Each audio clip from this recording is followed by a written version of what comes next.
మన ఇంట్లో వాళ్ళు మనకు పనికిరారు, బయట వాళ్ళు ఎవరో కావాలి. దేవతల విషయంలో కూడా మన దౌర్భాగ్యపు ఆలోచన అలాగే ఉంటుంది.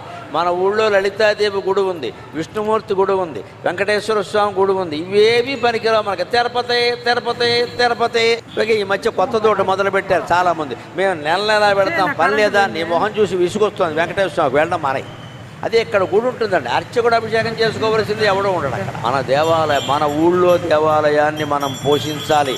ఎందుకోసమో తెలుసా? దేవుడు ఎంత దగ్గరగా ఉన్నాడో తెలియడానికి. తిరుపతి దేవుడు బాగా దూరంగా ఉన్నాడు, శ్రీశైలం దేవుడు దూరంగా ఉన్నాడు, కాశీ దేవుడు ఇంకా దూరంగా ఉన్నాడు, నారాయణఖేడ్ దేవుడు ఇక్కడే ఉన్నాడమ్మా. అనుమానమే.